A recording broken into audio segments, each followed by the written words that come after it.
Welcome to Networking RX, a podcast devoted to helping business professionals like you enhance your networking skills in order to become more proficient giving and receiving quality business referrals and improving the overall quality of your life and the lives of those around you. The Networking RX podcast is a production of AmSpirit Business Connections, an organization whose mission is to empower business success through networking. This morning, I was at a chapter of AmSpirit Business Connections. For those who don't know, I run this organization, hundreds of members, well over 100 chapters now. It just continues to grow. It's really done well. I was very nervous during the pandemic because when the pandemic hit, everybody went online and you had to, right? Everything's locked down and that was just a choice we made. But here we are sitting. The lockdown is over for most people. The lockdown is over. And here we're sitting in this organization where everybody was forced to be online for 18 months. And we had chapters that started during that time and, we're on online only, virtual only. Here we're sitting and I have one chapter that's still virtual. And I was reminded of that this morning because I was at a chapter meeting and in-person meeting. People, coming into the meeting, some were on time, some were late, just humans are humans. And they're racing around the room, shaking hands like they're getting $20 bills, right? I mean, it's just, they just can't get enough of being with each other and having that connection. And there's really something to humanity. We are built to have relationships. They're not always good. They're not always pretty. Sometimes they're very contentious, but we are built to have relationships. And there's really a science behind it. I cannot get enough about talking about the science and how it all interplays. Today I have back on the program with me Chris Hadnagy, and he's the CEO of Social Engineer. And he also has a foundation, the Innocent Lives Foundation. He's a keynote speaker, author, teacher. He has a book out there called Human Hacking. He was on the program. We were just talking about it. We recorded an episode about a year ago. It was actually episode 790. This is episode 886, almost 100 episodes. But something he posted on LinkedIn, I'm like, I got to get him back on. And so, Chris, thanks for making the time. No, thanks for having me on. It's always great to be here. Well, you heard the lead in there. We're hardwired. And that's what your clients hire you for, is to kind of help you understand all this stuff. Yeah, I mean, it is science, right? I mean, think about humans were designed to live in packs, right? Yeah. Because if not, we die off. Right? Yeah. If you think about ancient times, punishments when you broke the rules of the town were often being excommunicated from the town. Yeah. That's how important being together with people was. That if you broke the town, man, they're kicking you out. Now you don't have the castle walls protecting you. You don't have the guards protecting you. You don't have food coming in. You're out there all on your own. So, yeah, we are designed to need that human interaction. And there's probably somebody listening saying, "But I love being alone. I'm a recluse." Okay, there is true. There are some people that are like that, but that's normally trauma based, or there's a problem there, right? But if we just look at the average everyday human. We did suffer when we went through COVID. There's a lot of reports that talk about the unimaginable increase in the percentage of depression. Like, you could not find a therapist that had open spots because they were all filled, because people were literally losing their minds by not being able to just go and touch another person, by not leaving the four walls of their house. So, yeah, it's a vitally important piece to being a human, to be able to communicate and be with one another. Well, there are studies out there. I think there was a study from Harvard, you would probably know better than I would, looking at the long-term effects of loneliness, and that it's as corrosive as smoking cigarettes or something like that. It was just staggering. Really? Yeah. I read that too, and it was compared to the effects on the body were compared to being worse than smoking. Yeah. Than the effects of nicotine. And it's interesting when you think about the way our brains and everything were designed, right? I was talking with someone about long-term stress, and we can apply this to loneliness too. But when you're under stress long-term, your brain actually reduces the amount of gray matter it makes, and it produces more white matter. Now, gray matter is needed for critical thinking and logic. White matter is the emotion side.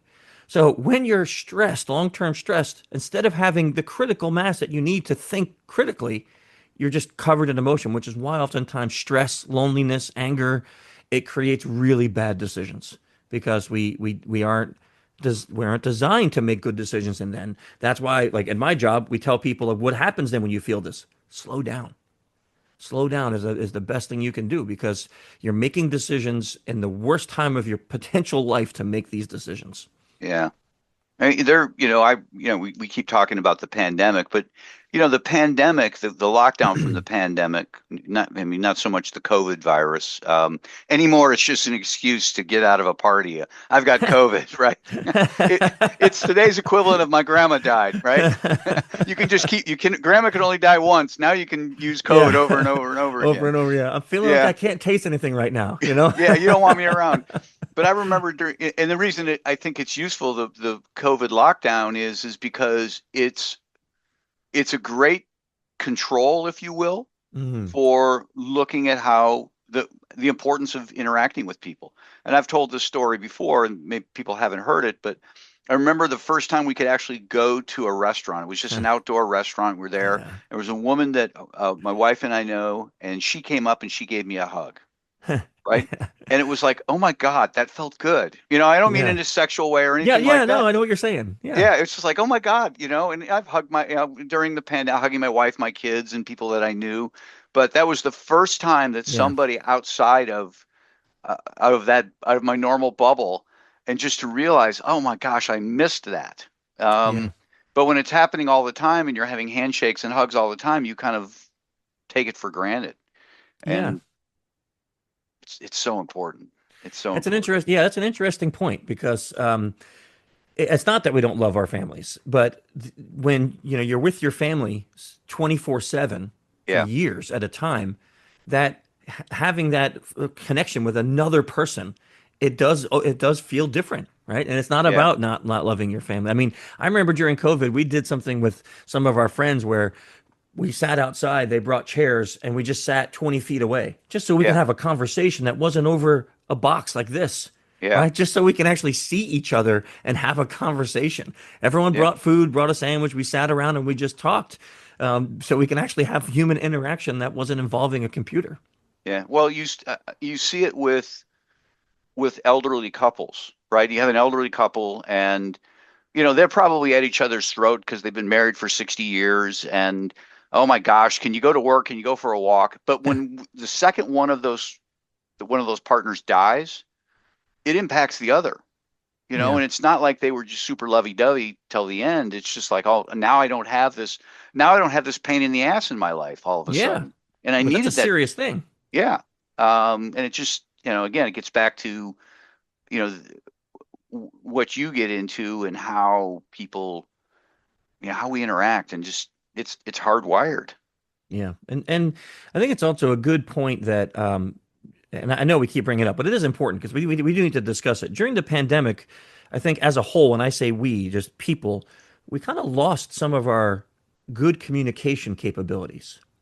So working on that can help with that connection, right? I've had people say, I don't really like to go to parties or networking events. I hate being around people. It makes me nervous. I don't know what to say. I feel so awkward. Yep. Well, we kind of lost some of that ability to communicate in a way that brings that rapport, that friendship up. So anything that can be done to practice those skills, to help with those skills, I think will make the conversion back to being in with people much easier for us. Yeah, no, I totally agree. Now, we can't count on another pandemic. Hopefully we don't have another pandemic. No, I hope not. But we have to interact with people. Yeah. We have to interact with people. So let's kind of delve into relating this back to networking and how we can, what are the things that we can do, as normal as things are, just to have better relationships. I think of a couple key things that I always tell my students that can be applied really to any, whether it's networking, whether it's my job, whether it's a negotiation. First of all, practice the art of active listening. Really important, because if you're not familiar with that, what active listening is, for anyone who's listening, is you're listening to the other person who's talking to you, but not thinking about what you're going to say next. Mm-hmm. You're actively listening to them, so you know how to reply. Now, sometimes we go, that's impossible. Like, I need to be thinking about what to say next. It's okay if there's a couple second pause in between your sentence and mine. Right? It's okay. Yeah. That's not awkward at all. That's human. But we're so used to getting things immediate that we've kind of lost that ability to active listen. Active listening actually could build an emotional rapport between two people because you notice I'm actually listening to you. My head nods, we're getting eye contact, and your brain is saying, "Hey, he's actually listening to me." Like, that's pretty cool. Yeah. Oxytocin, right? And then when I reply with something thoughtful, a question or something thoughtful like that, you're now like, "Oh, he actually did listen to me." Right? Yeah. So that's the first thing I tell people. And second, relearn, and even if you really are an empathetic person, but learn how to really employ empathy in your conversations. And empathy isn't, I'll let you have that belief. That's not empathy, right? Right. Empathy is really trying to understand something from someone else's point of view and from their point of view, right? So Yeah. like if you and I can disagree on something, but I can be like, okay, why do we disagree on this, right? Why Yeah. am I disagreeing with him? Let me try to understand it from Frank's point of view. And when I do that, then I can actually feel some of the emotion you feel, right? And sometimes people say things. Oh, I had this great story I told in class, and I had a class once I was teaching, and the student who was sitting up front day one, he and I seemed to build a really good rapport. He was laughing at all my jokes. He was like, we were smiling. Everything's great. The next day he comes in and he's sitting there and he's looking angry. And I did the thing I tell everyone not to do. I made it about me. I'm like, why is he Mm. angry at me? So Yeah. I started distancing myself from him. I started joking more with other students, turning away. And then he started thinking, why is Chris ignoring me? I thought we were friends. Yeah. And now I look at his face, and now he's looking a little like confused and ticked off. So I'm like, okay, what the heck's going on? During the break, I said, hey, Paul, what's up? He's like, are you mad at me? Like, did I do something? I'm like, no, you came in. I thought. He's like, yeah, man, I got a bed and I tweaked my back. I was in so much pain. It was hard to even sit there. And I'm like, this is a classic great miscommunication, right? I Yeah. saw something on his face. I thought it was about me. So I reacted to that. That reaction made him react. And if we had not talked about it, we would have Yeah. probably ended that class angry at each other and not friends because I would have thought he just flipped overnight and he would have thought I just treated him poorly. Yeah. So I tell that lesson I learned because the important part, I'm going to mess up again. But the important part is having that conversation, right? Having that conversation fixed it. Because if I didn't have that conversation, I just went away assuming I knew what I was talking about, then we're not going to be able to succeed there, right? So to me it was a really good lesson on, hey, we're all going to mess up. I'm going to see another nonverbal and think I know what it means. Apologize, have that conversation, and it could really change the outcome. Yeah. And I think, before we hit record, we were kind of talking about just the political climate and how contentious it is. And, the whole notion of empathy. I've tried to exercise this, um, looking at people and saying, wow, that's otherwise just a really reasonable person, really intelligent. How do they come out to an entirely different conclusion than I am, than I have? Right. And I have to, my guess is they just have different information, right? I tell people, we're both looking into the same house. I'm looking through the west window. You're looking through the north window. We see the exact same thing. We just see it differently. It's interesting when you say that. When my company and I, we were doing a quick study, we were going to publish some things about Instagram. Mm. So I had two phones that were like what we call burner phones. So I'm not really using them; they just have the internet on them, and I install Instagram on both. And Yep. the first phone, I do a search: cop beats up somebody. And the second one, I do a search: cop helps somebody. Now, all I get in each of those phones is that silo. Every Yeah. story about police in this phone was him beating somebody up, a cop beating someone down. In this phone, it was cops buying people sneakers, helping homeless people, getting food for someone hungry. So when you are siloed like that, wherever you're getting your information, whatever social media app or website you're getting your info, the web is designed right now to basically feed you things that it knows you like, right? So when you start doing those searches, it's only going to give you information that's in that silo. Yeah. which means you're not getting anyone else's opinion. You're not getting the West Wing or the East Wing window, right? You're only Yeah. getting the one window that you always looked through. So it's important, I think, for people to realize that that is the nature of how social media works, how the internet works right now.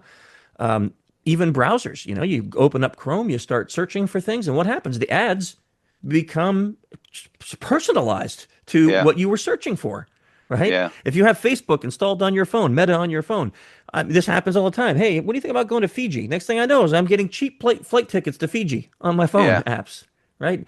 They're designed to only give us the information that they think we want. So you're 100% right. It could very well be related to information. But now, with that said, regardless if I'm getting information from a different source than you, if we go back to the original choosing empathy, then it should not make me hate you or be Right. angry at you or violent against you because you have different information than I do. Yeah. Right? So that takes it to I don't care what information you're getting. It shouldn't make people so hateful towards each other. Well, I thought where you were going to go with the burner phone example, which I thought is a great example, is it's almost a metaphor for our biases, right? I mean, so if I am seeing all these wonderful things about cops, police officers, I'm thinking, oh, they're really great people. And Yeah. then a friend who's otherwise just a decent person just has is being fed something totally different. Yeah. Arguably, I like to think I'm a good guy. We're arguably both good people and reasonably intelligent, but we just have different information coming our way. And so then all of a sudden they're looking for bad cop stuff, and that's the stuff that hits their brain. And mine, I just filter that stuff out because it's really not part Yeah. of, my activation system. So I don't know. So if you want to test this out, anyone who's listening, you want to test this out, take whatever your favorite app is and type in the opposite of what you normally look for. So if you look for cops beating up people, type in cops helping people, and now see what the algorithm does. See yeah, how the algorithm now might balance things out. And you might get a little more of this side and a little more of this side because yeah, it doesn't know what to do because it says, oh, wait, he doesn't want just that anymore. Now he wants this other stuff. And it will start giving you a more broader information and do that for everything. Your belief system, your politics, your whatever you're searching for. And it's amazing what kind of information you can get out there and yeah. how it can help you with your biases. No, yeah, no, I think that's a great point. I live in Columbus, Ohio, with my wife. It's the Ohio State University, played the University of Michigan. I'm a Michigan fan. My wife's an Ohio State fan. Ohio State won. And she's watching all these videos on my YouTube feed, and now it's all clogged up with YouTube. I don't want to Right. watch this stuff, Linda. I don't Right. want to see it. It hurts bad enough. Um, Yeah. and what I did was I just, I like to watch educational stuff like stars and planets and all those things. So I just watched a few of those, and it kind of cleared out all the mess. Yeah. But it goes to That's a great example though. That's a yeah, great example. yeah, it Yeah. was just overrun. I mean, where's this stuff coming from? So, Yeah. Yep. all right, listening, empathy. I think you had said there was a third one. No, so it was just kind of with your Okay, bias. So it was active listening, empathy, and then just searching for things opposite than what you normally search for yeah, to kind of broaden your emotional horizons with that. yeah, yeah. No, I totally agree. I totally agree. And um, it's biases are hard because we have them. You're not going to get rid And of them either, no, you're not. right? I mean, you can train yourself. If someone was, let's say, raised prejudice against a certain skin color, you can learn to not have that bias. Sure. But we have some biases in us. Like, you see someone that you find attractive, your brain automatically assumes they're going to be truthful. Yeah. Just assumes they're going to be truthful, right? Yeah. And if you see someone that you think is unattractive, you have a harder time thinking that they're going to be truthful. Yeah. So it's kind of an interesting. Our biases are there, and there are some that are unfair, but there are also some that have purpose for us. Well, they've served us well. I mean, you talked about a bias when you shared the story about the student. He's smiling, laughing at your jokes. I mean, that's a bias. Yes. Yeah. Kid probably got an A. Good for him. Yeah. But that's back to your book. That's part of human hacking, right? It's just knowing how Yeah. to knowing how to do these things. And there's a segment of society who will say, well, that's you're just being a kiss ass or whatever. It's like, well, you know what? You do what works. And if he was, he was. But it felt genuine enough that Yeah, we actually built rapport. So, yeah, you know what I mean? Like, the only time I say if that's a problem is if you intend on having a very long-term relationship with someone and you use manipulative tactics. Eventually, when that's found out, you've ruined that trust and yeah. relationship. But in short-term relationships, we all use different things. We all use the smile at the clerk behind the desk and the laugh at her joke so that way she might give us a better seat on the plane or something, right? I mean, Right. we all use that. It's Yeah. just part of wanting to get ahead in life. Well, it is. I think it served us well. It may have been the reason why let's not let's not kick Chris out of the tribe. Right. He laughs at my joke. I mean, we're not Yeah. saying that, but it's like he's a good Right. guy. What are you talking about? But that Um, that actually is part of the thought process. So yeah, you're 100% right. yeah, so it serves us well. It's not Yeah. but if you do manipulate, eventually it will be you can't hide that stuff forever. It's really what Yeah, it you boils can't. down to. It comes out when the true nature comes out. It's like I've given speeches about this. I'm really personally against the pickup artistry industry Yeah, because it's so manipulative that I can't imagine that if you actually had a long-term relationship with a woman and she found out that was the way you got her to be interested in you, that would like if that were me, I'd be crushed if I found out my wife used manipulation to attract me to her. Right? I'd be but like, wow, that's terrible. what would destroy trust? Yeah. I And how remember and rebuilding that is hard. Sorry, I Yeah, I didn't mean to remember interrupt you. dating somebody and it was quasi serious, and her revealing that she was in drama and she could make herself cry at will, right? Well, then anytime she cried after that, it's like, Yeah. is this real? Uh-huh. Or, Right. you know, Yeah. um, no, it Yeah. is. It's like, Yeah. I don't know, Yeah. I don't know. Yeah. That was it's a just, you got to terrible be reveal. careful. Yeah, it was a very terrible reveal. Yeah. Well, let's talk about Chris, what you got going on. Yeah, you Whew. indicated you're kind of working on a book I, that's I slow am. going, but It's slow going, but I I get got it. got a new concept, and I got a couple training classes coming up in February of 26. So I'm really excited about that. Yeah, I can't believe we're actually talking about 2026 personally. That's just kind Yeah, of crazy to me. I mean, where did 25 go? But we're working on a few AI-based projects here at the company. So some things to help with defending against the attacks that we help train people on. So I'm excited about that. I'll have some information on the site about that in the next coming months. But there's a lot of really interesting things happening in the cyber market right now. We're yeah, seeing threat actors are using more and more social engineering tactics and less exploitive tactics from software side. Even to get the malware and ransomware in a network, they're using phone calls or they're using yeah, SMSs. So it's an interesting time in our industry for sure. yeah. Yeah, I would imagine. Best way to get a hold of you? I'm very active on LinkedIn, so you can find me there, or you can just go to social-engineer.com and you can hit a button to chat with me or, send me an email. I'm usually very responsive to those things. As long as you're not trying to sell me something Yeah. within the first 5 seconds of connecting with you, I will be Uh, more than happy to have a chat. I'd have a bias against that. I have a Yes, bias against I do too. Actually, like so bad that if that happens and the first thing they do is like some kind of automated message trying to sell me something, I just block and remove the connection. Yeah. I don't It's know like who's teaching that. I don't know. I mean, it's just, I don't know either. I really don't. I just Whoever's figured teaching it should stop. yeah. I mean, yeah, I don't, whatever. It's hard to believe that that's still a thing. Um, Yeah. so, I would well, like I to know, does it appreciate your work time. for anyone, right? Like we should What's ask them that? next time.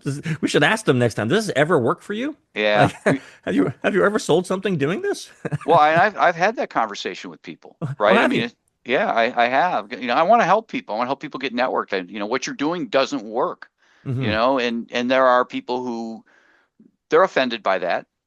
But there are the some who are like, really? What should I be doing? It's like, yeah, I don't know who taught you this, but I'm not trying to sell you anything. I'm not trying Right. to flip it on you, but if I could spend 15 minutes with you, I would, look at this person, look what this person does. These Yeah. things are effective. People, Yeah.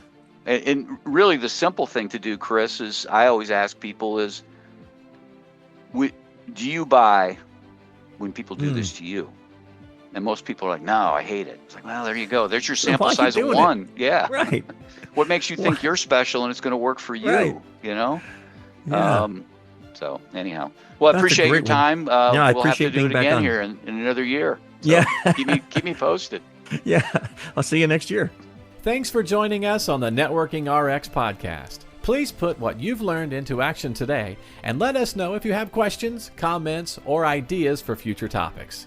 You can email them to us at podcast@amspirit.com. That's AMSPIRIT.com. Finally, so you never miss an episode, be sure to subscribe to the Networking RX podcast through iTunes, Overcast, or however you receive your podcasts. Now get out and network with someone. The Networking RX podcast is the copyright production of AmSpirit Business Connection. All rights reserved.